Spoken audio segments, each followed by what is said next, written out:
Kita berada di Masjid Qiblatain, masjid dua kiblat. Allah turunkan, qad nara taqalluba wajhika fis sama' falanuwalliyannaka qiblatan tardaha.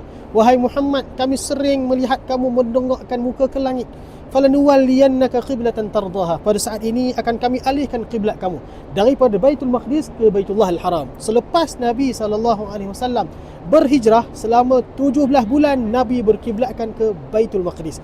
Dan selepas itu turunnya ayat tadi, Nabi SAW di perkampungan ini, nama dia perkampungan Bani Salimah ataupun Bani Salamah. Sebab itu masjid ini dinamakan dua nama. Satu Masjid Qiblatain, masjid dua kiblat, ataupun Masjid Bani Salamah ataupun Masjid Bani Salimah. Masjid perkampungan Bani Salimah ataupun Bani Salamah. Dan di sini sewaktu Nabi SAW tengah solat, turunnya ayat tadi, Nabi terus berpusing melawan arah yang satu lagi untuk berkiblatkan ke Baitullah Al-Haram. Dan kiblat sekarang Baitullah Al-Haram di Makkah Al-Mukarramah di sana, dan Baitul Maqdis berada di belah sini. Jadi tuan-puan, mereka yang datang ke bumi Madinah, ini tempat yang antara tempat yang kena datang. Lihat kehebatan tempat ini.